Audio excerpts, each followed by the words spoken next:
ሰላም እግዚአብሔር አምላክ ምሳኹም ይኹን ክብራት ተከታተልቲ መደባትና እዚ ሰሙናዊ ናበኹም መነብሎ መደብ መጽሐፍ ቅዱሳዊ መጽናዕቲ ክፍለ ጊዜና ኢሉ ኸውን ወይ ከዓ ብሉሙድ ትምህርቲ ሰንበት ኢልና ንመሃሮ ትምህርትና እዩ ዝኸውን ኣብዚ ናይ ሰለስተ ወርሒ ተከታታሊ ትምህርቲ መጽሐፍ ኢያሱ እናንበብና እናተማያይጽና ከም ጸናሕና ዝዝከር ኮይኑ لمعنتنا يموداتا كفال مبل 13 تمرتنا حيزنا لكم قريبنا إنا زلنا صانحت نقبر كا أب إياسو معرف 24 يزخون إياسو يو نموداتا معرف 24 يزلوا إنا إغزابير أملاخ أوزي مصحف زي أبزوم ترفو أوزي ترف معرف زي كم لمهرنا تسفانا قبرنا كم أرسي زي تحاري بزا معلتي زيا مرزو يزبل بزا معلتي زيا مرزو أبزول حسابينا تانهيت كنقبر مالتيو دزنا عدك سخاء ويكا أوشتنا كترف إكزافير زهابنا دكسي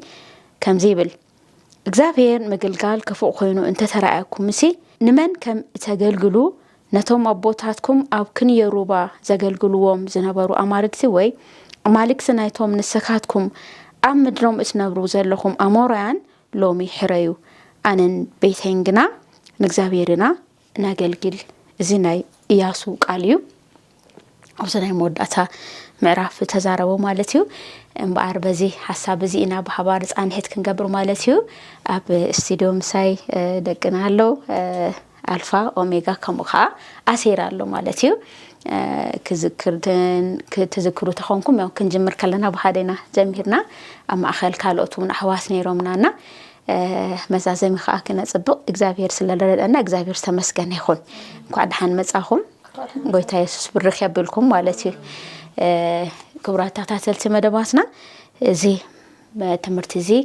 كنا صنع خلنا قدمنا من فاس قدوس كامهرنان كقال سألنا نسألوت كيرنا إنا نجمر حابيرنا مس قوانا ألفا تسألوت كنقبرينا نسألي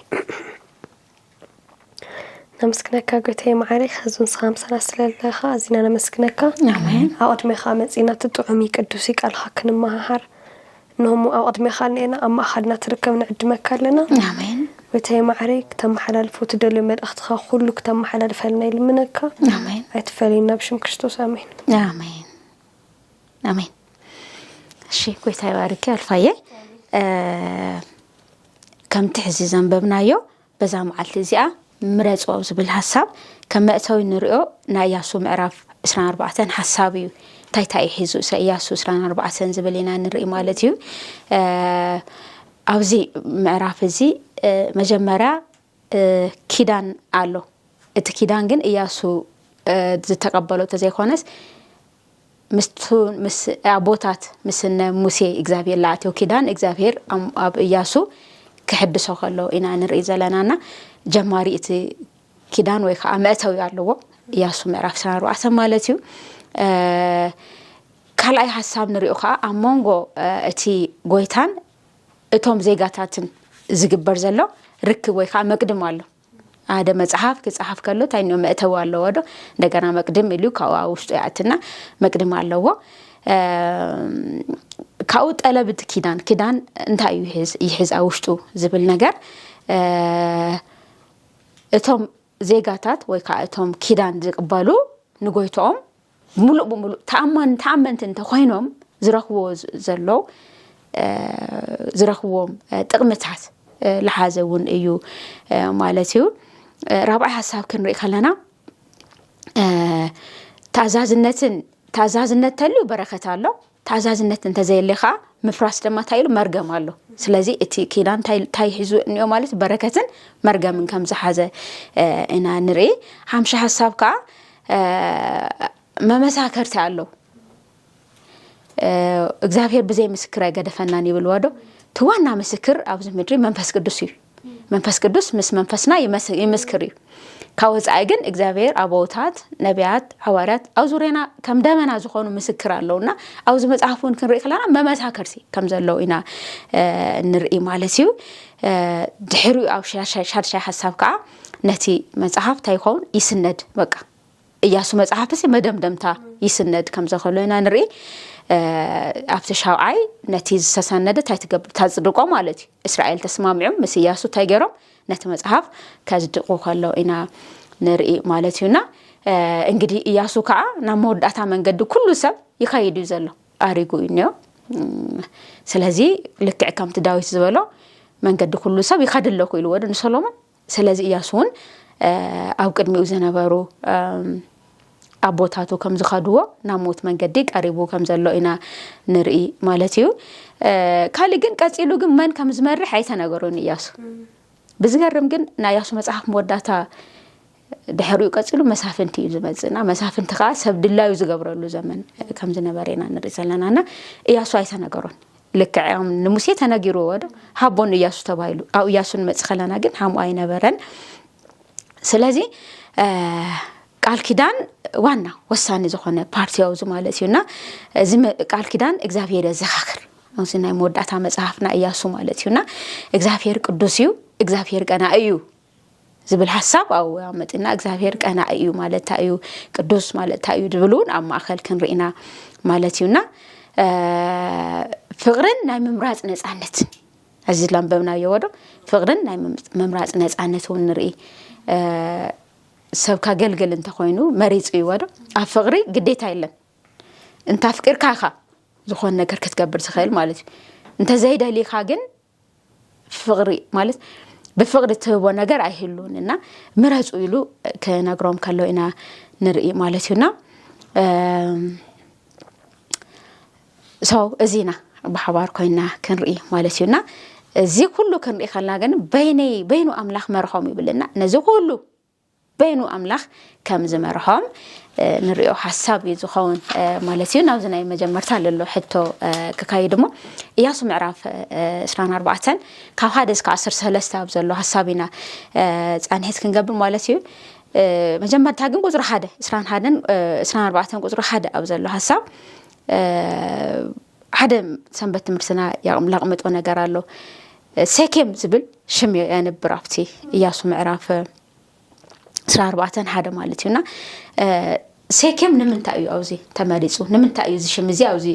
كتصحف خيلو سكي بون جامر يا سكيم تمارس اللو مخنات اللو أيو استي مجمرة جن نام ببمو إياسو معرف 4 قدر حدا إياسو دما نقولهم نجدات إسرائيل أب سكيم أكبهم نتم عبيتي إسرائيل نحالقوا من نفردوا من نمكان انتم من كعا صوعهم أو قدمي أملاخ كعا قروي لنا تي أو سكيم تلقوروا المخنات تي قال تأتولي قال تفتصم اللي بوتسر الخوني إذن الرجاء قص له مخنات نأبراهام قال كأتي اللي تقول له إخبار زابوت هذا أسكورسك كله كله أو سكيم ينيرو إذن المرجعات ذا فترة 10 كاشدشتس كاشعات تجميرنا نمبوينا مالتي أبراهام دما بتي مدري خسع بوتا سيكيم كسع جوتات موري حلفة بتي زبنتي دما كان أناويان أبتا مدري أتي أنا برو إخبار دما أنا أبراهام ترأيو إذا مدري زيا نزار إخا كهوئية كعبلو أبون نتي اترأيو إخبار مسوي سرح اللي يلنا أو زيت أنا نري إخبار سينا أبراهام تي إسرائيل بالبوتاخذي إسرائيل تجانيلو يدملو ورسوا بوتاك قدم مراسهم إخبارنا أبراهام قال كأتيلو تولو أو سكيمي قال أتيلونا تيل تفتزملو عني تفتزم كلو عني بدقامي نياسو قالوا حدث كلو أو تو سكيم توالو بوتا بدقامي إخبار قالوا حدث كلو نرينا بزي مخنيات قال تأتولي قال تفتزملو بوتا سلالخونة እዩ ሰከም ተመሪጹ ማለት ነው እግዚአብሔር ወርካ ስለዚህ እግዚአብሔር ቃሉ እዚ አጽፍ አምላክ ሙኻን ወዶ ኒ አብርሃም እዛ ምድር እዚኣ ነዘርኢኻ ክህብየ ይልዎ እንደገና ኢያሱ ከዓ ኣብቲ ምድሪ ጠጥቕ ምስ በለ ኣበይ ክትቀጠጦ ክብልና ነሪ ኣብ ሰከም ማለት እዩና እስቲ ቀጽልና ኣብ ንሪኦ ሐሳብ ንخدሞ ኢያሱ ነዚ መልእክቲ እዚ ብከመይ እዩ ክትርክ ልኻለ ኢያሱ መልእክት እዚ ብሃመይ ክትርኽ ልኽኣል ልልጥያቂ ካብ ክልተ ክሳብ 8 ለሎ ብጎይታሽም ከምቦ እየ ማለት እዩ ኢያሱ ድማ ንብዘሉ ህዝቢ በሉ እግዚአብሔር አምላክ እስራኤል ከምዚ ይብል كاب تنتي أبو تاتخم ترى أبو أبراهامن أبو نهورن أب كن يوروبا يقمتو نبرو نخالقوت أمالخت دما يقلقلو نبرو نبوخم أبراهام كاب كن يوروبا وسيدة أب كل مدر كنعان مرحوو زرقون أبزحكو يسحق كا حبكو نيسحق دما ياقوبن إيساون حبكو نإيساو كا كرن سعير كريستيا حبكو ياقوبن دقون دما ناب جبص وردو نموسين نآرونن لإخا خا نجبص كامتكاب ما أخل زجبر كوو جيرة وقع خوا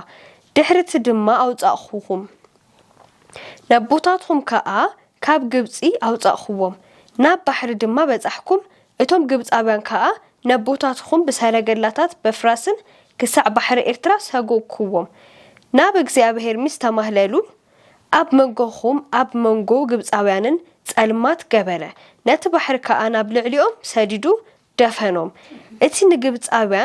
اتنجبت أبان زجبر كوو خاء أعنتهم رأيان أو أبرا خادم نوح زبن نبركم ناب مدري اتهم أب سجر يردانوس زنبرو أموراوان أتخوهم نساتهم دما تواجوهم أنا خاء أتهم أب إدكم هابكم مدروم دما ورسكم أب كدميخمون أطفأهم يبلنا أبز تاريخ زنا زخز تاريخ تاينا كنر تايلنا مالتيو كاو خلطة إسرائيل بعتي كاو خلطة كسب شومون تقابله هذا إجابة أملاخ لحدش ولدو كي قري لسرح أملاخ هملخ هنا يعرق أكيد أقول نجرنا تحرب بمغط الدماء كنر لنا هابكوهم أو صاحوهم وقعهم سجوجهم هم لزيهم عينت كالتاتي دكم إذا كل زب من حيل يتجري لنا بجزابير حيلها هم تجبر إلنا نجرنا كأو إذا حالي فلانة عينت نجري جبر أتهم تقلقتهم لكواجوهم هم لواسو كأجل من يتواجئوا يبلنا أنا يبلنا جزابير بعلو تواجئوا أحلفوا الإسرائيل من هم لهاهم ينجرنا مالتي سو إذا كنا رأتلنا إذا كله حيلي إذا كله درجت بجزابير يجبر هم لنا برا جزابير بقولهم هم لنا برا جزابير هم لي حدا قوم كأوقات الخادمة نتحدث لما ولا دون يتعرف هم لخونه يعرقيس ولا نجرنا مالتي من كويس هاي أو خلاو أو مجانا نبخون كبلمو 19 جميل اسك 10 3 زلوت هم بمو زي ملكت زي انجدي إياسو እግዚአብሔር አምላኩም ከምዚ ብላለ ይትርክ ይዘለውና እዚ መልእክት እዚ ከመይ ተረዳኺዮ አንቢውኪ ካውድ ሓረል ተረዳኺዮ ነገር ተነግረና እሺ ኻዚ ካብ 9-13 ነንብውሞ ጎይታስም ካምቦየ ሽዑትማ ባላቅ ወዲ ጺጶር ንጉስ ሞአብ ተንሲኡ ንእስራኤል ተዋግኦም ንበልዓም ወዲ ጺጶር ድማ ምንቲ ክረግመኩምስ ሊኢኹ ጸውዖም አነ ግና ንበልዓም ክሰምዑ አይፈተኹን ስለዚ ንኢየሱስ አጸቢኡ ደአ ባረኾም ስለዚ ንሱስ አጸቢኡ ደአ ባረኾም ካብ ኢዱ ኸዓ አድሐነኩም ዮርዳኖስ ተሳጊርኩም ናብ ያሪኮ መጻእኹምሞ ሰብ ያሪኮውን አሞራውያንን ፈሪዛውያንን ከነዓናውያንን ሄታውያንን ጌርጌሳውያንን ሃዋውያንን ይቡሳውያንን ድማ ተዋጋኡኹም አነ ኸዓ ንኣቶም ካብ ኢድኩም ሃብኩኹም ነቶም ክልተ ነገስታት አሞራውያን ድማ ካብ ቅድሜኹም ዝሰጎሙ ዕኮት ኣብ ቅድሜኹም ሰደድኩ እምበር ብሰይካፍን ብቀስትኻን አይኮነን بسيفخان بقستخان አይኮነን ዘይጻዓርካላ ምድሪ ዘይነደቅኩሙውን ከተማ ሃብኩኹም ኣብአን ከዓ ትነብሩ ኣለኹም ካብ ዘይተኸልኩምዎ ወይነታት ኣዋልዕን ድማ ትበልዑ ኣለኹም ይብሎም ማለት እዩና خذ أوزك نقرنا تلو كابتش عنتش كعسر ثلاثة تأيو نقرنا هملة دحنو كابوزح نقرس هملة زوم ينقرنا أوزي زوم قوساتات تقيسوسي زيومس كواقو خمزيوم كأجن إجزابير أحلفوا هملة هوم ينقرنا هملة دحنو ينقرنا زي كله نقرس تأيو الإجزابير لمقل قاليو زي كله مسوعات كله ينقر قبلوا لمتأيو الإجزابير لمقل قاليونا سبب بهوتو يخوني لدحنه ወይ በህይወቱ ዋጋ ለከፈለው ምንም ነገር የለይ በእግዚአብሔር ሁሉ ነገር ተከፊልልናና እሳቶም ለ በእግዚአብሔር ዋጋ ተከፊልለው ካዝ ብዝኸዝለለና ጀነሬሽን ነው እግዚአብሔር ዋጋ ከፊልልና ኢላአና ማለት ነው ና እዚና ክንረዳን ኸል ሸሃንላ ተባረኹ አሴሮት ፍሱኽ ሐሳብ ነካውዚ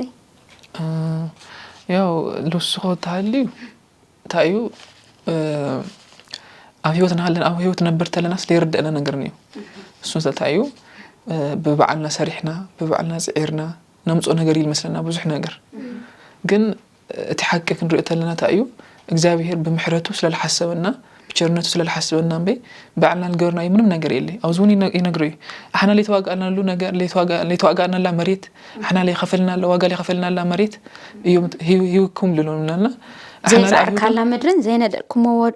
ዘይነደቅኩምዎን ከተማታት ሓኩኩም ይብል ሓኩኩም ይሉምና አحنا እውን እዝን ናአቶም ብቻ ኾነ አحنا ለአብ ህይወትና ለይለና ቀናያ ህይወትና ነብራለናና እግዚአብሔር ይመስገን እዚ እግዚአብሔር ከና መስገን خلخلنيና አመስገን ልብከን ሊና ነው ማለት እግዚአብሔር ባርኩም ያ አውዝ ሙሉ ታሪክ እዚ ከንሪ ካለና ሕሉፍ ዛንታ ይድገም ይዘለው ወዶ ሕሉፍ ትደግም ካላኻስ ነቲ ሙት አይኮነን ወዶ ኦሬዲ አብርሃም የለን ከአብርሃም ቀጽሉ ያዕቆብ ይስሐቅ ያዕቆብ ይልካ አናሙና ሙሴ መጽዩ ሙሴ ዋላስ የለም ማለት ነቶም ዘለው አው ህይወት ዘለው እዮም እዚ ታሪክ እዚ ትርክሎ ያሱ ማለት ይውና ሓደ ነገር ታይና ንርኢ እግዚአብሔር ክዳን ከአት ተኸለስ ሙስሙታን አይሆነን አው ዘዝ ንርኢ ከለናስ አው ህያዋን ኮይኑ እግዚአብሔር ክዳኑ ክፍጽም ከሎይና ንርኢ ዘለና ማለት ይውና ሎሚ ታይና ንርኢ ሰይጣን ናሰብ አእምሮ ቀይሩ ታገሩ ምስሙታን ጊዜ ኮስድ ይገብር ማለት ምስሙታን ክዘራረብ ይገብር ናሙታን ክጽሊ ይገብር ናሙታን ኢዱካል ዕሊ ይገብር ና እግዚአብሔር ባህሪ ታገርዎ ቀይሩ ማለት ያዚ አውዚ ለሉ ሐሳባላት እንሪኮ እስራኤል ወላና አብርሃም እግዚአብሔር ቃል እተው እቲ ቃል ክፍጽም ከሎ ናብራአይ ወለዶና አብርሃም ወላ ተኾይኖ ምስቶም ህያዋን ይዘራረብሎ እግዚአብሔር ማለት እንበርክዱና አብርሃም አይበሎሚ ወይ ካክዱና ያዕቆብ ወይ ናው ይስሐቅ ወይ ካና ሙሴ ክዱ አይበሎሚ ናበዩ ቀጥታ እግዚአብሔር ታይብሎ መሳቦታትኩም ዛአት ወክ ሂዳን ታይገብሎ ከዚ ይፍጽም አለኹ ክብል ካለውና ንርኢ አውዚ አብዘራግም 5:3 ሳይብለና እግዚአብሔር እዚ ክዳን እዚ ንሕና ኩሌና አብዝሎሚ በህይወት ምዘለና ምሳና እንበር ምስ አቦታትና አያተወን ይብል ማለት አቦታት ታይኾይኖም እዮም ኦሬዲ ነተግዳን ተቀብሎም በተስፋ እና ጠመቱ አሪፎም እዮም ግን አይረኸቦን እቶም በህይወት ዘለው ግን ነተኪዳን ተፈጽሞ ካለውና ንርኢ ዘለናና ጠቅሊና ከንርኢ ካለና ናይ ድሕንነት ዛንታ ወይ ካ እግዚአብሔር ነደቅ ሰባት ዝገብሮ ነገር ካብ እግዚአብሔር ካብ ባዕሉ እዩ ሕዚ ዝናንቦ ከለናስ እግዚአብሔር ከብ ይሉ ወደ ዳሃር ታገሩ ቃሉ ፈጽሙ አባዓሉ ክርከብ ካለውና ንርለናና ናምልኹ አምላኽ ሓደ ቃሉ ዘይጥልም አምላኽ እዩ ንሪኦ ካለና ካልአይካ ካባና ክንድሕን ህይወት ክንረክብ ንእግዚአብሔር ከነአምን ንእግዚአብሔር ከነምልኸ ካባና ለኸፈላዩ ምንም ነገር የለን ባዕሉ ይገርዎ እብናው ዝክ ብሉይ ኪዳን ብዙሕ ግዜ ብሉይ ኪዳን ሃምዚ እዩ ገለ ይብልሳ ግን ኣብ ብሉይ ኪዳን ባዕሉ ጸጋ እዩ ነው ጸጋ እግዚአብሔር ማለት ውበት በቃ ህይወት ወሃቢ እግዚአብሔር በውበት ከም ተገለጸና ንርኢ ማለሲና ዋናው ነገር እስራኤል አውዛ ከተማ ወይ አውዛ ከነአን ምድሪ ወይ ከአውዚ ሴኬም ኮይኑ ኢያሱ እቲ ኪዳን ከዛኽሮም ከሎ ዋናው ነገር ታዩ ኣብታ ዓዲ ምቕማጦም ናምላኽ ካገልግሉ እዩ ይብለና ስለዚህ ናይና ንእግዚአብሔር ምእማንና ናይና ኣብ እግዚአብሔር ምውካልና ናይና እቲ ብነጻ ዝተሃበና ናይ ዘለዓለም ህይወት ረኺብና ኣብዚ ምድሪ ምምላስናሲ እንታይ እዩ ማለት እዩ ንእግዚአብሔር ክብር እዩ ማለት እዩ ንእግዚአብሔር ንምገልጋል እዩ ማለት እዩ ንእግዚአብሔር ባህሪ እግዚአብሔር ንደቂ ሰባት ታይ ምግባር ንካንርኢ እዩ ማለት እዩ ካብ ወጻኢ እንተኮይኑ ህይወትና ያ ዋጋ የብሉ ከም ዝኾነና ንርኢ ማለት እዩና እግዚአብሔር አምላኽ ናህያዋን አምላኽ እዩ ናሙታን አምላኽ አይኮነን ስለዚህ ናሙታን አይነና ቆላህ ነብል ምናልባት ተሊና እግዚአብሔር ናትናውን አምላኽ እዩ ናይ ሙሳ አምላኽ ዝነበረ እግዚአብሔር ናተውን አምላኽ ይልና ነቲ እግዚአብሔር ምስ ሙሴ ይኹን ምስ እስራኤል ይኹን ምስ ወዱ ክርስቶስ ኢየሱስ አቢሉ ደሞ ምስ ለአቴና ኪዳን በሙሉ እግዚአብሔር ሕያው እዩና ሕያዋን ኮይና በሕያው ሕይወት ከለና ሕያው መስዋዕትን እግዚአብሔር ካና ቅርብና ከነብን ልፈቱ ናፍት ቀጻልን ነው ንኸድሞ ኢያሱ ክማጸን ከሎና ንሪ አውዚ ኢያሱ ምዕራፍ 24 አብዘሉ ሐሳብ ኢና ጻንሄት ክንገብር ማለት እዩ 24 ከ14 ጀሚና አንቶስ ከ13 ርኢና ነርና ናያሱ ዘቅርቦ ተማጽኖ እንታዩ እሺ ናያሱ ለቅርቦ ተማጽኖ ካብ 14 ቁጥር 14 እና ቁጥር 15 ተናንብተለና ታይብል ሕጂ ከዓ ንእግዚአብሔር ፍርሕዎ ፍጽምናን በእምነትን አገልግልዎ ነቶም አብ ክንየው ርባን አብ ግብጽን አቦታትኩም ዘገልግልዎ ዝነበሩ አማልክቲ አግልስዎም ንእግዚአብሔር ድማ አገልግልዎ ንእግዚአብሔር ምግልጋል ክፉእ ኮይኑ እንተ ተራይኩም ሲ ንመን ከም ተገልግሉ ነቶም አቦታትኩም አብ ክንየው ርባ ዘገልግልዎ ዝነበሩ አማልክቲ ወይ አማልክቲ ናቶም ንስኻትኩም አብ ምድሮም እትገብሩ ዘለኹም አሞራውያን ሎሚ ሕራዩ አነን በተን ግና ንእግዚአብሔር ኢና ነገልግል ይብል ማለትዩና አብዛን خلተ ቁጥርታት ንሪእና ሓደ ታዩ እስራኤል ሲ ለእግዚአብሔር ልክፈርህ እዩ ልማህፃኖምሎ ካው ኻልአይ እንደገና በእምነትን በፍጽምና ልከገልግሉ እዩና በቁንዕናን በሐቂን ይብለና አውዝ ማለት እዩ በቁንዕናን በሐቂን ማለት እንደገና ታዩ ሓደ ቁንዕ ልኾነ ማንነት ማለት እዩ ካው እንደገና ኃጢአተኛ መኻድናስ ክንፈልጥ ሐምለለና ካው እግዚአብሔር እንደገና ካብ ልብና መቅራብ ክንخل ሐምለለና እዩ ልነግረና ማለት እዩና ብዙድ እሺ ጎይታ ይባርክ ሓደ ግን ናምላኽ ምፍራህ ማለት እንታይ ማለት እዩ ናምላኽ ምፍራህ ይብል ዋዶ እዚ ታይብል ንእግዚአብሔር ክፈርሁ ይብል ማለት እዩ ናምላኽ ምፍራህ ማለት እንታይ ማለት እዩ مفرح كتلك قال كنسمع تلناسي نيجاتيفلي نرد عين حد شيء قلنا إجزاير مفرح مالت عوينا جر انديو هايوت ناس سلام بزلوا من قدين إجزاير اسم خوار مالتي قلنا مجمرة مثالي تشعنته وتعسرته نبوه نغط علينا مثالي معرفت تشعنته وتري عسرته همزيبل مجمرتها طباب نجزاير مفرحيو اتي قدوس مفلات كعام مستوعالي يقولنا سو مفرح እግዚአብሔር مفرح مالت ወይ ደግሞ مفرح እግዚአብሔር ማለት ሲልኻ በመንቀጥቀጥ ወይ ብለይ መተማመን ስምዒታዊ ለይ መተማመን እግዚአብሔር ምኽባር ላይ ሆነሲ በሓደ ወገኑ ናይ እግዚአብሔር ዓውይነት ቅዱስነትና ወሰን አልባነት ተረዲኻ ምኽባር በኻልኣይ ወገኑ ከዓኒ ናይ በዓልና ሓጢአተኝነት እና ውስንነትና ንእሽተይነት ተረዲእና ንእግዚአብሔር ልግብኦ ክብሪ መሃብ ማለት እዩ እዚ ኻል ምተሳኺ ድማ እግዚአብሔር ልደልዮ ነገር ሰርች ብምግባር በቃ እግዚአብሔርስ አህይወቴ ተይልደልዮ ነገር ታዩ አህይወቴ ክትገብሮ ልደልዮ ነገር እግዚአብሔርስ አባይ ክሰርሕ ልደልዮ ነገርስ ታዩ ብምባል ብምስልሳል ንእግዚአብሔር ጊዜ መሃብ ማለት እዩ أنا هم ردنا همزي. أنا بتوسخ دما همزة تفليتنا إن إجزابير نخبره تخوينا بهم إن خبرنا نقلزو بمقلقال مالتي. So نقلقلو خنخلنينا نإجزابير. نايقدين تشرش خن خا مقلقال يخوني. ناي مقلقال مالتي أو تشرش أنت نوزي خا ناي مقلقال مالتي يخوني نايقدين مقلقال مالت. مقلقال مالت بتأمن النت بيتسبنا خنا قلقل تقيلنا. نبيت سبنا تحتيلنا كنا قلقل تقيلنا نقول بيتنا خرفوت تقيلنا إذا كله مجزاير مقلقال يمو بتحتيلنا بتحت لبونا نجزاير كنا قلقل تما مجزاير يردنا. أمين كويس يبارك. Thank you. As you وسان زخون حتى أو زسال اليونا. إسرائيل 14 دقيقة كان رأي خلنا. ياسو زتفلينا جراوزي نبرينا. السي لومي كندور يوم زقبونا تعوتات عبوتاتنا تعوت عبوتاتكم يبلوا هذا كني يروبا ماله تعو جبس زنا وروبا ده كأو كافت روبا مش شجركم كا أو كان عندنا وروا مالك سعينهم كم تملكوا السخم هرايو أنا جن نجزاهيرنا ملخ يقولنا أنت هاي نقرنا إذا نقرزي كم جمرتو جمرت قالوا علو يناقر ينا تايب لا وطرح زرت همشتا نجزاهير مقلقال خفوق خوينو يقولنا أنت ترائكم سي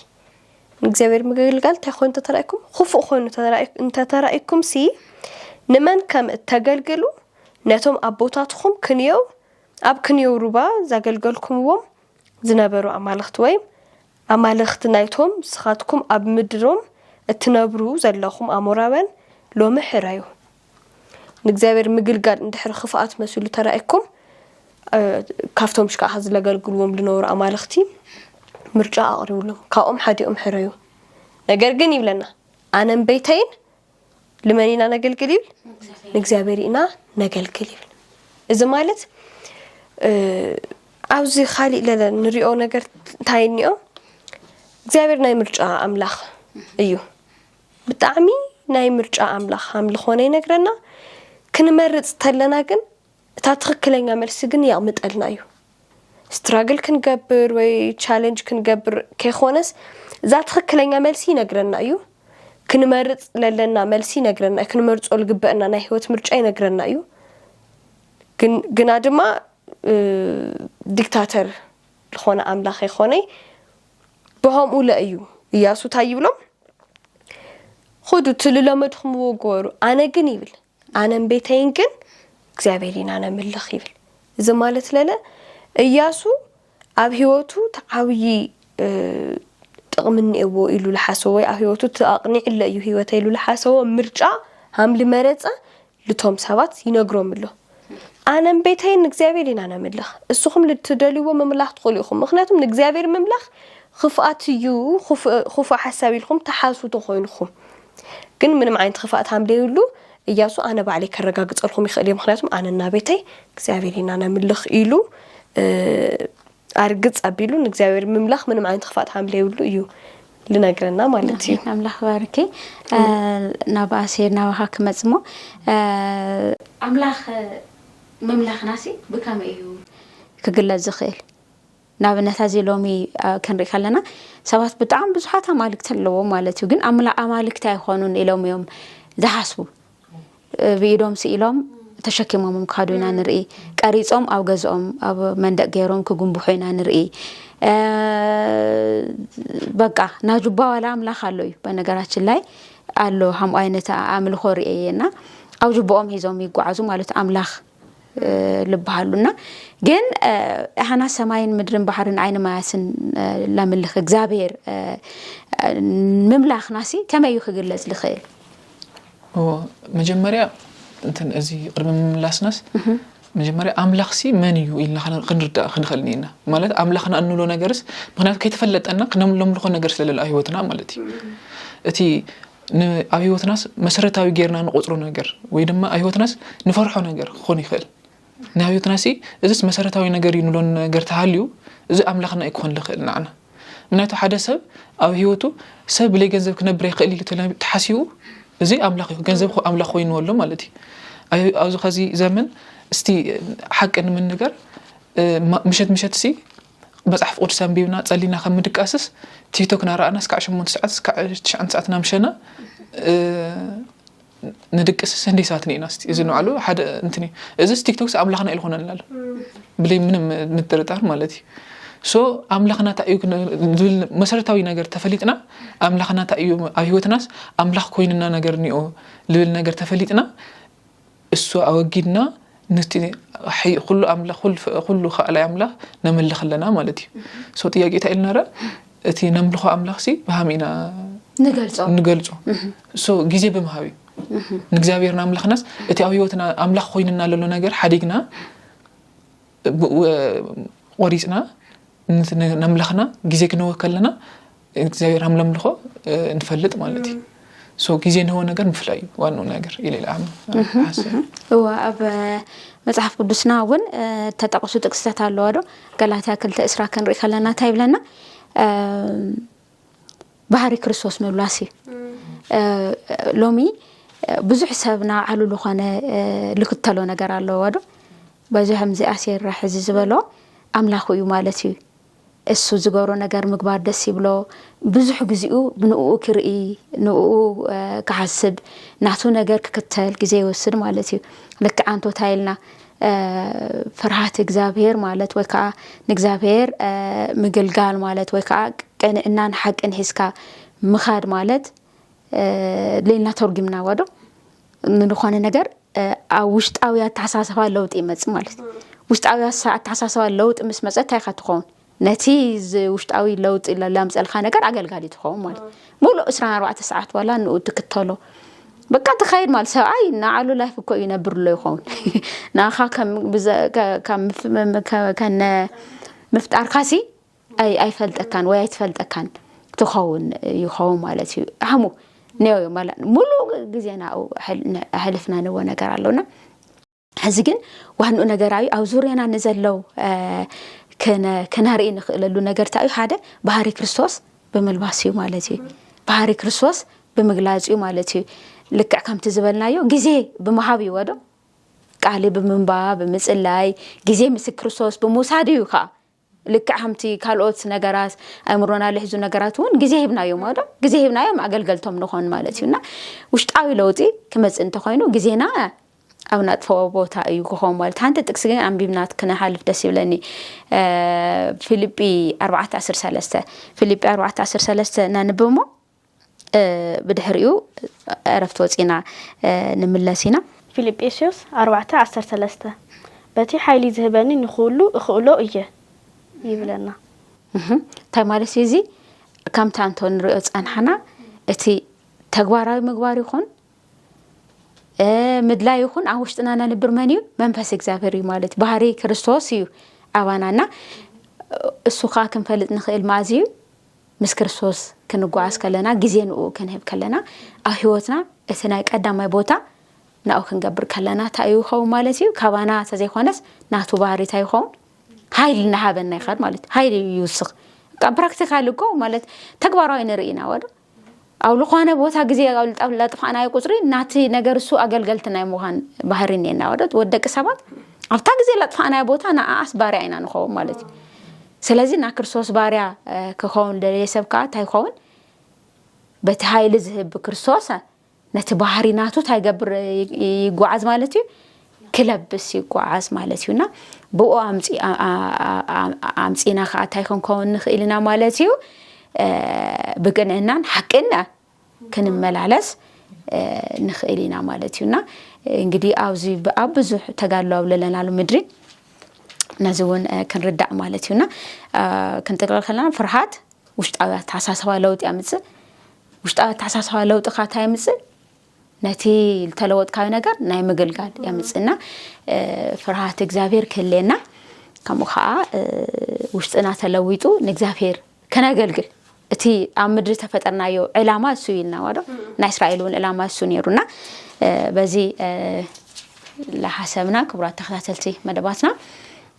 نرؤ زلنا إياسو معرف 24 ወይ ካናይ መወዳእታ معرف ዝኸውን أو ز معرف زخاء እግዚአብሔር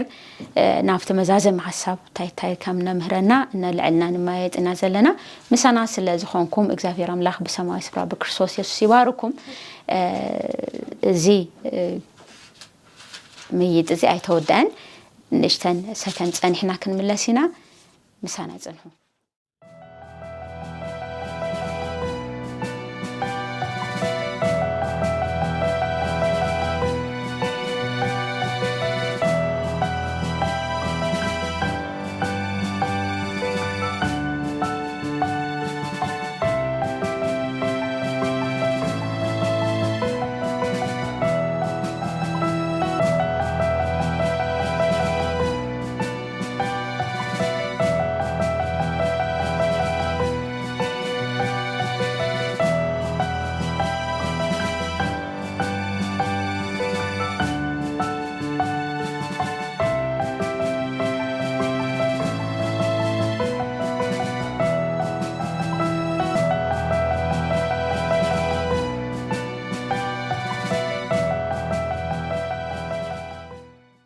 مالشنا لنا كبرات تحتسلتي مدباتنا نرؤ زلنا إياسو معرف 24 ويخاناي موداتا معرفينا نرؤ زلنا إياسو حادث أوعي تقرب انت أينس أوعي تقرب لومي التملخو لومي تاقبرو حرايو بالمال لومي مراتو زبل أوعي تقرب يزلونا أوزنا يقطعلي للو حساب كن كايد كلنا مرجعنا أبي مخانو نوعنا وناقمقمنا بحوار كن كايدنا مالتيونا እንደገና ኢያሱ ካልአይ ተማህጽኖ ይገብር ማለት እዩ እስከ 15 ርኢና ወዶ ምህጽንታ አቅሪቡስ እንደገና መልሱ ኸአ ከማህጽን ካለና ንርኢ ለናና ምህጽንታ ኢያሱ እንታዩ ዝብልስኪ እዚ ድማ በመቅጻል ኣብ ኢያሱ 24 ካብ ቁጽሪ 16 ክሳብ 18 ተለለስ ትብጎይታሽም ካምቦየ ሽዑት ህዝቢ መለሰ በለውን እቲ ነአናን ነቦታትናን ካብ ምድሪ ግብጺ ካብ ቤት ባርነት ዘደየበና እዚ ዓበይቲ ተአምራት እዚ ኸአ ኣብ ቅድሚ አዒንትና ዝገበረ ኣብ ኩሉ ዝኸድናዮ መገድን ኣብቶም በማእኸሎም ዘሕለፈና ኩሎም ህዝብታት ዘሐለወና ንሱ እግዚአብሔር አምላኽና እዩሞ ንእግዚአብሔር ሓዲግና ንኻልኦት አማልኽት ምግልጋልሲ ካባና ይርሓቅ እግዚአብሔር ነዞም ህዝብታት ዚኦም ሁሉም ነቶም ኣብዛ ሃገር ዝነበረ አሞራውያን ካብ ቅድሜና ሰጊጉዎም እዩ ንሱ አምላኽና እዩሞ ንሕና ኸአን እግዚአብሔር ነገልግሎ ኢሎም ናይ እስራኤላውያን ምላሽ ሃምል ነበረ ይነግረና ኣብ ቅድሚ ኣብ ቁጽሪ 15 14 15 ልራናዩ ታይሉ ብል ነይሩ ቅድም ኢልና ክንሪኦ ተለና ኢያሱ ታሂውዎም ኢልና ምርጫ ሂውዎም ልደልይዎ አምላኽ ልከምልኹ ነገር ግን ናይ ኢያሱ ምርጫ ሓንቲ ጽኑዕትን ታያ ነይራ እሱና ቤቱ እግዚአብሔር ሃምል ምልኽ እዩ ነግርዎም ካኡት ናይ እስራኤላውያን ምላሽ ድማ ታይ ነይሩ ይብለና እዚ ሁሉ ነገር ገይርና ካብ ግብጽ አውጽና ካብ ባርነት አውጽና እዚ ሁሉ ተአምራት ዓይንና ላረኤሲ ለእግዚአብሔርና ክነምልኽ ንደሊ ኢሎም ብርግጽኝነትና ብሙሉ እንትንዮም ኣብዝ ንሱ አምላኽና እዩ ንአና ኸ ንኡይና ነገልግል እወ እናት ታይብሉ ኣብ 17 መጨረሻ ኸባቢ ንሱ እግዚአብሔር አምላኽና እዩሞ ንእግዚአብሔር ሓዲግና ይብለካ ንኻልኦት አማልኽት ምግልጋልሲ ካባና ይርሓቅ ይብሉ ትናይ ካልኦት አማልኽት ምምላኽሲ ብደንቢ በቃ አጸቢቆም ሃምለ ወገዝቦና ሃምለ ተጻረርዎ እዮም እርግጸኛታት ኮይኖም ኣብዝ ቃል እዚ ልነግሩና ደለው ማለት እዩ እና ሙሉ ንእግዚአብሔር ከገልግሉ ውፍያት ሃምለ ኾኑ እዩ ኣብዝና እስራኤላውያን ኮሚትመንቶም ኢና ንርኢ ለእግዚአብሔር ምክንያቱም በዓይንና ተአምራት ሪኢና ኢሎም እዮም ትልተገበረ ነገር ሁሉ ሪኦም እዮም እና ለእግዚአብሔር ሃምል ደሊና ተናይ አማልኽት ስራሕት ንአማልኽት ለምልኽዎ ስራሕ ሙሉ ሃምለ ወገዝቦ እዮም ዞምና አሕዛብ አማልክት ኸአ ታንኪዩ ጎይታ ባርኬ ናሕዛብ አማልክት ሃይብለና መጽሐፍ ቅዱስና ከዛረ ከሎ ከንቶታት እዮም ወዶ አይን አለዎም አይሪኡን እዝና አለዎም አይሰምዑን እግሩን አለው ምክንያቱም በሰብ በኢድ ሰብ ስለስተቀረጹ ምንም አይነት ምላሽ ደህዎ ነገር የብሎምና ስለዚህ አውዝ ቦታዚ ታይ ኢሎም ይምልስለው ዚኦም እስራኤል አምላኽ አቦታትና ናስናውን አምላኽ ይኖይና ንሰምዕ ኖይና ናገልግል ስለዚህ በዘይ ምምቅቃል ለካልኦት አማልክት ከም ተምንብሎልና ከይኸና ነው ጥራ ናገልግል ኢሎም ግን ኢያሱ አጸፉ እንታይ ነሩ ታይ መልሲቦ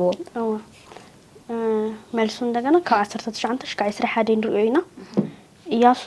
ኢያሱ ድማ ነቲ ህዝቢ በለ ንሱ ቅዱስ አምላክኩም ንሱ ኸዓ ቀና አምላኽ እዩ አበሳኹምን ኃጢአትኩምን አይሓደገልኩምን እሞ ንእግዚአብሔር ከተገልግልዎ አይትኽእሉን ንእግዚአብሔር ሓዲኩምስ ንጓኖት አማልኽት ድማ እንታ አገልግልኩም ንሱ ድሕርቲ ጽቡቕ ምስጋበረልኩም ከአ መሊሱ ኸፉቅ ክገብረልኩም ኩዳአኩም እዩ እቲ ህዝቢ ድማ ንኢያሱ አይፋልናን ንእግዚአብሔር ዳ ነገልግል በለ ይብለናና አውዝ ኢያሱስ ፍርሓት ነይርዎ ደጊሞም ልከይ መለሱስ ፍርሓት ነይርዎና ካው ታይብሎም ክልተ ነገርስ ሃምለ ይኹን ክልተ አምላኽስ ሃምለ ይኹን ኣብ ልብናስ አኽልተ ክምቀል ሃምለ ይብሉ እዩ ልነግሮም ነይሩ ማለትና አውዝ ንርኢ ተለና በቃ ያው ምርጫ ሃምለሎ ስቲል ምርጫ ሃምለሎም እዩ ልነግሮም ካው ኻልአይ እንደገና ታዩ ሆነ ላው እግዚአብሔር ለምምላሲ ጠንካራ አልሆነ ትእዛዝ ሃምለ ድል ወይ ጠንካራ አልሆነ ውሳኔ ሃምለ ድል ክንወላውልስ ሃምለ ይብልና እና እዚኦም ጓኖቶም ወይም እንደገና ዞም ለምልኽዎም ነገራት አጎዞም ሐቢዮም እዮም ለእግዚአብሔር ኢና ነመስግን ለእግዚአብሔርና ነገልግልሉ ነይሮምና እዚ ነገር ዝላሃሊስ ለኽልተ ነገር ከግዛእ ሃምለ ይካል نكل تقويتوت كتجزء سايت خلوا أي تخلوا إلو فرحات لا نيروم لكي ملسوس إياس فرحات نيروم مالتي تانك كوي تباركي ناب دقت الحساب كن كادمو إذا مالسي زي إياسون من تايهبو تاي مسارس كيرو يزهبو هو إياسو له المهنيات يا مسارس تابع الغنى مهنيات إخبار أتي قال كأتي لهم تلون إسرائيليين حد شيء نبري استي مجمرة توسعت نريمو قد محزيك قال أتي لهم توسعت نريمو كأو نفتو من ليش نأتينا استي زات عصرت شعنت شمون تقصر نريمو كلهم هزبي كعب حاد خوينهم إخبار زبلو كلهم نقبر إلهم ملسو مسيد ما قال أتي هزبي ناب إخبار ملسا يبل هذا وزك قالون تأتي لهم نقبرينا إلهم نيراميو إخبار لولا كله كنقبرينا إلهم خال إلى زداقم حمشت عشرة شو عتي يعرف حمشت قدر عشرة شو عتي تيقرته نسخاد أقرب إخبار أملاخنا زبالو كله دمسي سمع إخبار أملاخنا زنجرك كلون نسخا نجرنا نحنا خاء هنسمعه كنقبرينا يبلنا حد شيء نبري تي إخبار قال كنت تقبرينا إخبار للناسي كنت تقبرينا لولوسي حد شيء نبري أنتنا إياسو همزي ليت أمامنا اللي مخنيات كيم اللي سوسل الفرح إياسو دقيم تايلهم نيرو ناو إخبار تملسو تأوتتهم أوتسو حدوقو يلهم نيرو مالتي نوعي أنت كيم اللي سوسل الفرحي مالتي thank you تسوي تككلي أو زي إخبار زبالو خنقبرينا يقولوا مو مليسهم أبي يركبوا أو أبتي إخبار زي دليو بوت هاي ركبوا يومنا إياسو زسقات زي سلازنا برأيو تدقاقامي كمرتو نتصور قوينهم كخادو مالتو لك أحمتي اللي بلنايو حدثة نإخبار كاملخ انتهاريو مسألة له ودو مسألة له كموقع قديتها ويخا قبو الله مالتي مسألة يو لداليو نقر كاملخ سبتايو مسألة يو نتلام لخوان أقرقن أقل قالين مخوان علو ودو مسبرت علو قبو علو مالتي نا أملاخون كام اوينا وساني كم زد اللي نتو ساني خاء بمنصر بركة مرقى من ودو أم تزر أنا يوم مالتي بمنصر بركة مرقى من إخبار كم زمزنو زي مئزاز زي صعب والصعبين ون كم زلو إنا نرئي مالتينا هذي نإخبار مقل قال أمتي أوميكا يلي بلتو ناقز أوسانة يو مالتي ناود دساب ناولك أوسانة يو نإخبار مقل قال إزيكن كوكون لخيل سب بحايلو كبرتاي خيل أمتي زبال عيو أنتو تايلنا بتحايل زبان بكريستوس كله خيلي ودو سب بحايلو نإخبار كاقل إلو تسعوسي أي خيلينيو بحايلن ببرتعن أي خونن بمنفسي يبل منفس إخبار ندك سبات خذلقلو زاد اللي مالتنا وانو نجر جناوزي نإخبار ناي كدانو حساب كنا ترقبوا انت خوينا قلت نجارات يلونا زعت إسراق وزر حدا استنانب زعت إسراق وزر حدنا زداقم حموشته بقدس للشدشته ومجاي زعت إسراق حدا توزي الفخاء زداقم حموشته شدشته شين زعت إسراق حدا همزيل إخبار دما زيك آلات زي خلو كمزي إلو تزاربه أستعنا نرئيز لنا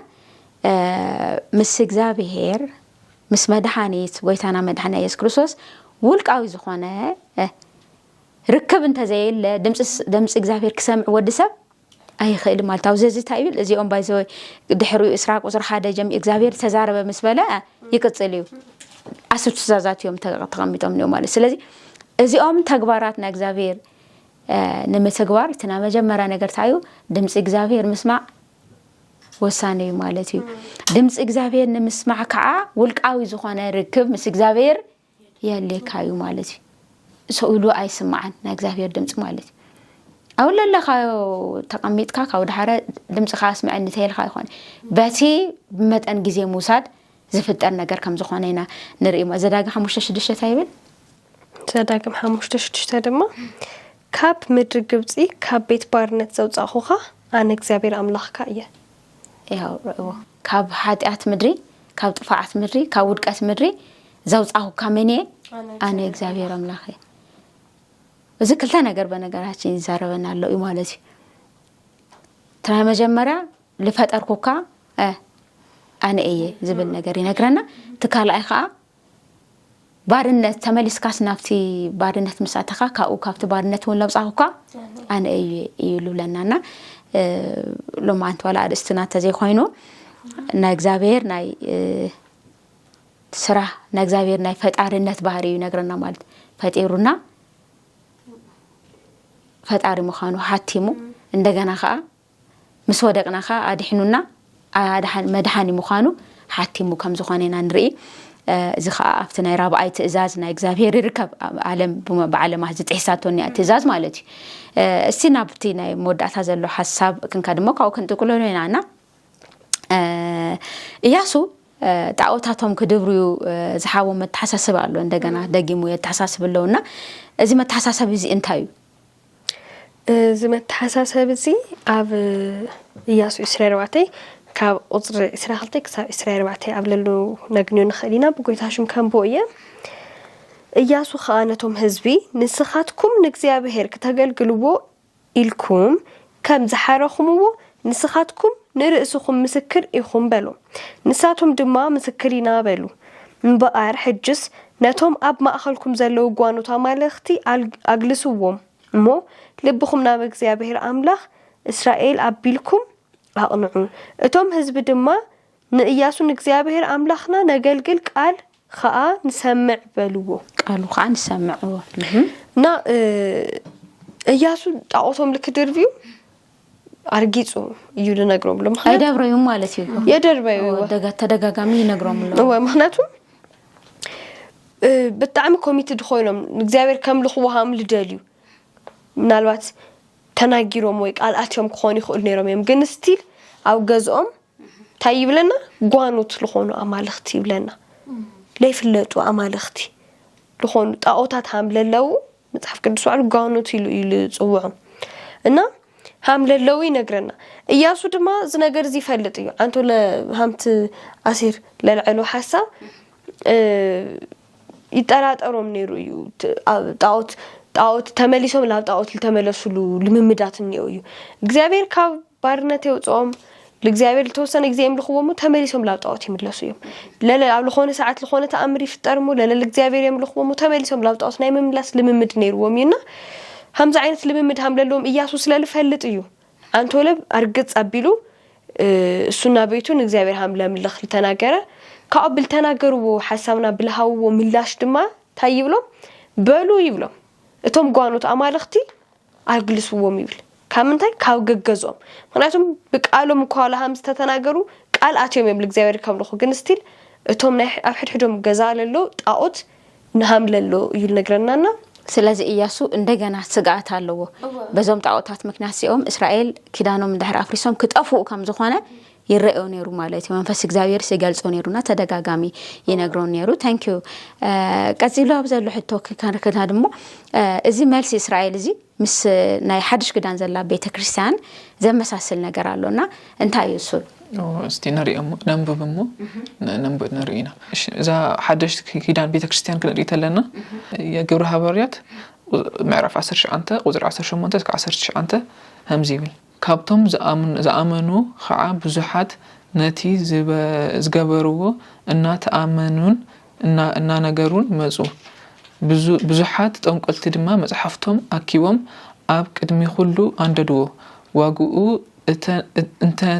انت تتبصب خعا 50,000 دريم خوينو ترخبه قال ጎይታውን خمز ኢሉ በኃይሊ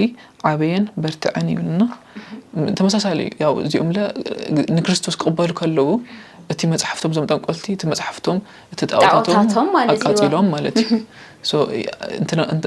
ኢያሱን እስራኤል ለሕብሩ ኖረ እሱ ጣዖታትኩም ሲአወግዱ ይሉሎም ነው ስለዚህ احنا ካውስታይና እንማር አይወትና ጣዖት ለሆኑና ነገራት ሁሉም ከነወግደም ሀምለ ዘለና ይና እንማር ማለት እዩ በታይ ወርካያ حنت حتى كبلما أمل خط أوسي أو هيوسنا أمل خط أوت نمكل خال وصان زخنا أماراتي انتبه إيش وصان خنا أمارات عندنا عمل اختياقب 4 ካብ 7-10 ተብለሉ ነንብ እምባርሲ አምላክኩም ተገዝኡዎ ዲያብሎስ ግና ተጻረርዎ እሙ ንሱ ካባኻትኩም ከሃድም እዩ ንአምላክ ቅረብዎ ንሱውን ቅርበኩም እዩ አቱም ሓጢአን አእዳውኩም አጽሪዩ አቱም ሰብ ክልተ ልቢ ልብኩም አንጽሁ ተሻገሩን ጉኸዩን ብኸዩን ሰሓቅኩም ናብ ብኽያት ሓጎስኩምውን ናብ ሓዘን ይለወጥ ኣብ ቅድሚ እግዚአብሔር ትሕት በሉ ንሱውን ልዕል ከብለኩም እዩ ይብለናና ዋና ቁልፉታ እዩ بملؤ لبنا لا እግዚአብሔር مقرا كنا مرجانا عندنا ወይ قدميت مرجانا እግዚአብሔር كنغبر حمللنا እዩ ለረደና خلت لب كنخنا حمل يبلنا አውዝ ደጊሙ ይነግረና ማለት እዩ خلت لب له كنخون حمل يبلنا ካው ነዲያብሎስ እንደገና ተጻረሩ ወይ ብለና ለዲያብሎስ ለምጽራር كنخል حمللنا አለ ይነግረና ማለት ነው ዋኑ ግን بملؤ لبنا ስለ እግዚአብሔር مقرا ማለት እዩ አሜን እግዚአብሔር ይመስገን ስለዚህ ኢያሱ 24 ወይ ከዓ መጽሐፍ ኢያሱ ክንጥቅል ከለና ኢያሱ ነቶም ህዝብ ታይብሎም ነይሩ ክልተ ልብ ኢኹም ነይኹም እና እዚ ክልተ ልብ ሙኻን ከዓ ካጥፈኩም ፍለዩ ይብሎም ነይሩ ማለት እዩ እቶም ናይ ኤፌሶን ቤተክርስቲያን ከዓ ክንርኢ ከለና ኣብ ግብረ ሐዋርያት ዝራእናዮ ኣፍቲ ጣዖት አምለክስ ነይሮም ወዶ ስለዚህ ጣዖታቶም ኩሉ ላምጹ ያንድዱ ነይሮም እስራኤል ግን ከምኡ ክገብሩ አይንርኢና እግዚአብሔር እድመተ ይቡና ቀጽለው ዘሎ ከመሄሎ እስራኤል ከም ዝፈረሱ ኢና ንርኢ በዚ ጣዖት እዚ ምክንያት ማለት ይውና ዝኾነ ኮይኑ ግን ኢያሱ ስርሑ ወዲ እዩ ክገብሩ ዘሎ ነገር ሁሉ ገይሩ ምርጭውን አፍሊጥዎ ወዶ ታይሎ አፍሊጥዎ አነን ቤቴንግና እግዚአብሔር እና ናመልኽ ኢሉ አብሲጡና እስቲ ሓንተ ደቂቃ ለከበኩሞ ካው ኢያሱ መጽሐፍ ተረፈልኩም ነገር ታዩ እዚ መጽሐፍ ሲንጥቅልሎ ሰለለለና ማለት እዩ እሺ አነል ተረዳኸው ካውና ኢያሱ መጽሐፍ خلع عدل همتهم እስራኤላውያን خلع عدل ተዋሂዎም ነይሩ እና ለዓናውን خزي አውዝ خزل እንሪኦ ነገራት አውዝ خز አው ዓለምና ነውርዶ ተለና እንደገና ለዓናም خلع عدل همتهውና ለእግዚአብሔር ከነገልግል خلع عدل همتهውና እና ከንግንዘው ማለት እዩ عدل ناس باقوا كنت كم هبللنا قلت هاي وارك الشيء أنا التمارخو نقدر تعيو نما جمرة ناو إخبار سي depend مخان كم بملؤ لبناسي بمؤمن نا عرسنا أو بمدوري كنا برام زلنا إنا نمار ما ناتوس أوزو عنتولن بونا يسي تايلر زين دقكوا بوتا زين دقكوا ويزي سرحكم وسفرات كتما زين دقكوا كتماس يوكم يلنا احنا هيوتنا اتي لغورنا ينغر يخوني لدحنا لنا እግዚአብሔር بالغورنا ነገሪና ሞል ነበር ዘለና ንእግዚአብሔር ልግብኦ ኽብሪ ልግብኦ ጊዜ ክንውሃም ለለና ይማር በኻል አይደለ እግዚአብሔር መገልጋል አምዝ አንተ ወለልኹ መገልጋል ማለት አቤት ክርስቲያን ወጪኻ ናይ ግዴታ አቤት ክርስቲያን ወል ተገልግል حريف እዩ ደሰዋለዩ ግን ደሞ ናይ ግዴታ አውለክ ኾን ሃምዘ ይውሉ በቃ ህይወትና ሁሉስ እግዚአብሔር በመገልጋል ክንውደው ሃም ዘለና እየተማየረ ማለት እዩ አምቱ ኢያሱ ልገወራ ማለት እዩ ጎይታይ ወርካ ወካው ጣዕም ለገርም አብና ኢያሱ መጽሐፉ ያውዝና ኢያሱ ታሪክሽ ከአዛል ተማርናዩ ማንኛውም አይነት ሁነታት ማንኛውም አይነት ቦታ ለእግዚአብሔር ካመምላኽስ ሐምሌ ግድ እዩ በጣም በቃ ለገረመን ፓርት ለነግረና ማለት ነው ምክንያቱም እحنا ምናልባት አውዝ ሰዓት ለልተሞቻቸልና ነገራት